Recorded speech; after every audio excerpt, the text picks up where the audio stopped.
I don't have to worry about Iliman Ndiaye. That's the biggest one. That's the biggest one.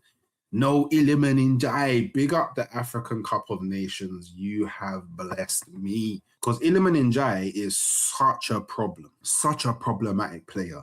Wizard with the ball at his feet. His dribbling is absolutely insane. Arsenal travel to the Hill Dickinson tomorrow at 8 p.m. and we are going to absolutely punch up Everton. We're winning. We're leaving with 3 points. I don't care what anybody says. We're going to crush them. Crush them. Yeah? Because not only do we have the capabilities to, we kind of have to.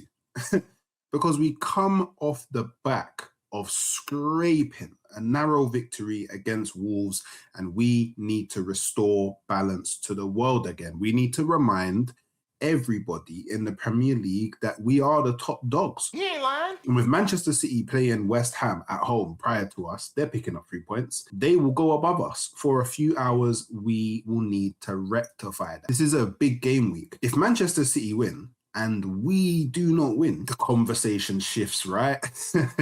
The conversation switches big time. It shifts big time from Arsenal weighing ahead, looking comfortable in front, what it's been like for the last, I don't know, maybe 4 to 5 game weeks to, oh, we've seen this before. We've seen this before, people. Arsenal are looking like they're crumbling. Arsenal are looking like they're bottling it. Then it's a whole different type of pressure. The pressure then becomes, you're behind now. Can you get back on top? Or do you fall away even further? I don't want to be in that position. I'll be so honest to all of you. I don't want to be in that position. I prefer being at the top and other teams having to worry about catching up with us. Arsenal, let's not slip up. Let's just go over there and do the job that we need to do. It's actually a great time to go and face Everton because not only do they come off the back of a loss, a 2-0 loss to Chelsea at Stamford Bridge, they also are missing a lot of key players. So I go to the Hill Dickinson and I don't have to worry about Garner Gate. Even though I don't really rate him that much, he is pretty pivotal in their midfield. I don't have to worry about Iliman Ndiaye. That's the biggest one. That's the biggest one. No Iliman Ndiaye. Big up the African Cup of Nations. You have blessed me. Because Iliman Ndiaye is such a problem. Such a problematic player. Wizard with the ball at his feet. His dribbling is absolutely insane. And he is far and away Everton's most dynamic player. Do you know what? I would even go say far and away their best player. Their absolute best player. I know Grealish is there. And don't get me wrong, Grealish is a player. But Iliman Ndiaye, he's just got that magic, that absolute magic. And I don't have to worry about that. I don't. Hey, it's okay. I don't have to worry about it. Arsenal fans, we are so lucky. You know what? In the comments below, let me know how lucky you think we are that we don't have to deal with Iliman Ndiaye. And while you're there, subscribe to the channel, Gooners. Come on, man. We're trying to build up the Gooner village. You know what I'm saying? So, look, Jared Branthwaite is out as well. But I think he's been out for a while, so nothing new there. And obviously, there's some and ahhing about Jack Grealish. It seems like he should be available, but coming off the back of an injury, how fit will he be? How available will he be? And obviously, without the other key players there, how well can he really play against Arsenal? An Arsenal that, aside from Gabriel, we're probably going to have our strongest back line out. So I don't know how Grealish impacts this game, but don't get me wrong, he's got something in his locker that he can unleash that could leave us ruined going to Hill Dickinson. And then obviously, another one of their big players out, Kiernan Dewsbury-Hall, who, I'll be real, last few game weeks when he's played, he's actually been arguably one of their better players, if not, I'd say maybe top 2, top 3.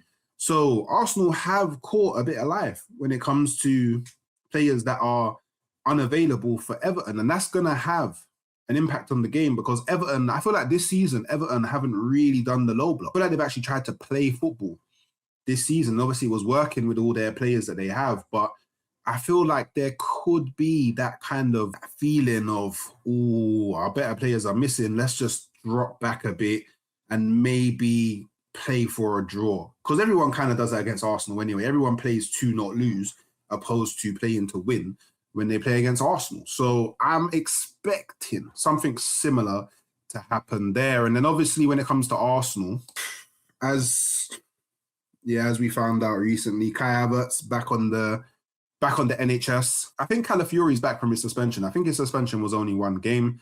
I could be wrong though. Do correct me in the comments. Obviously, Gabriel Magalhaes, he's still out.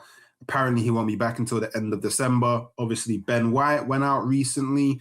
He's not going to be back until, I believe, mid-January, somewhere around that point. And then obviously Christian Mosquera also out until probably around mid-January. So nothing really new, to be honest. And obviously a big focus on this game is going to be Viktor Gyökeres, right? It's going to be like, because the talk's getting a bit much now. Yeah, he's becoming talk of the town. It's a bit much. Need Viktor Gyökeres to just go out there in that game, grab a goal or so, maybe a few, and then just put all of this talk to bed in it, because it's getting a bit much now. And it would be good to see him get some goals. He's going to need it for his confidence. Or do you know what? I'd even take some assists. If you're not going to get me goals, get some assists. Be involved somehow. Be pivotal somehow in this game against Everton. I don't think you'll really have too much. I mean, Tarkowski is a bit of a lug in it, so maybe. But outside of that, I don't really think we should be struggling against their defense. Pickford, even though I can't stand him because all the time he just wants to blast the ball, all the time blasting the ball. He is a good shot stopper. So it's gonna take some good shots to put something past him. Look, let me show you lot what I'm thinking we should go in this game when it comes to a lineup. So obviously in goal, I'm gonna go David Raya. I think it's pretty standard. And then right back, obviously we don't have much option now because Mosquera and Ben White are out. So Yuri and Timber back into that right back spot. I know he's been covering at centre back while Saliba's been out, but Saliba is now fully fit. So I expect Saliba to go into the RCB role. And then obviously next to him, again, we don't really have too much choice. I mean, you could play Calafiori there and then Miles Lewis-Skelly left back, but I just think putting Hincapié there, he's getting used to that role. It's sort of becoming his position. Now Gabriel's out. I see no reason to change that. And then obviously I want to go for our strongest back four. So I would put Calafiori left back, provided he is available. I believe he is. I think he's already served his suspension. Now, when it comes to the midfield, I'm going with a midfield three of Zubimendi at the base. Obviously, Declan Rice has to go next to him. And I won't lie, I did play a bit about with the idea of resting Rice in the last game, but then we all saw how difficult that game was even with Rice. So I'm thinking with Rice not being there, that game could have been so different. So I'm sorry, Declan, you're going to have to play every game now. You're just going to have to play every game. And then obviously, because I am expecting a game where they drop a bit deeper, I think I'll go with Odegaard. You know, he's really good at setting that tempo. I just need you to play a bit higher. I just need you to play a bit higher than what you usually do. And then obviously, right wing, I'm going Bukayo Saka. I feel like we have to go our strongest available 11. Up front, I'm going Viktor Gyökeres. And then the only real point of contention for me is left wing. Now, I want to go Eze, but then I also want to go Trossard. So, do you know what? I think for this game, I'm going to go Trossard. You got to play your best players in their best positions, and no one has been better at left wing than Trossard this season for me. So that's my starting 11, people. Let me know what you think about that in the comments below. I did predict yesterday 2-0, but I think I'm going for a 3-0 now. I think we beat them quite badly as well. I think we make a statement here, people. So yeah, let me know your thoughts. Obviously, don't forget to like, don't forget to subscribe, and I'll see you later.